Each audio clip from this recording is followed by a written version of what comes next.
எல்லாம் அல்ல இறைவனுடைய திருவடிகளை மனமொழிமைகளால் வணங்குகின்றேன்.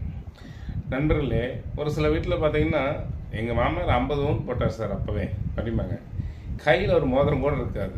என்ன கடுகளவு தங்கம் கூட அவன் போட்டு பார்த்துருக்க மாட்டான். வாங்கிட்டு இருந்தால் பிடிச்சி எதுக்கு சார் நான் நகை வாங்கிட்டு வர்றது, அப்பப்போ அடமானத்தில் வைக்கிறதுக்கு தான் சார் அப்படிமா ஆச்சுங்களா.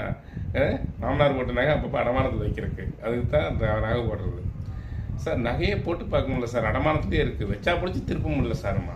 ஏன்னு கேட்டிங்கன்னா, குரு 6-8 இருந்தாலோ, குரு 6ஆம் இடத்துல 8ஆம் இடத்துல இருந்தாலோ, 3ஆம் இடம் கெட்டு போயிட்டாலோ, அந்த அவன் குரு வக்ரம் பெற்றாலும் அப்படித்தான், ஆனால் நகை போட முடியாது.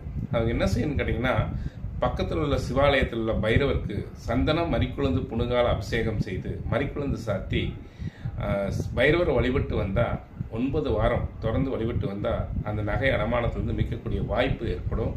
அந்த அபிஷேக தீர்த்தத்தை அந்த நகை மேலே தெளிக்கணும் ஆச்சுங்களா.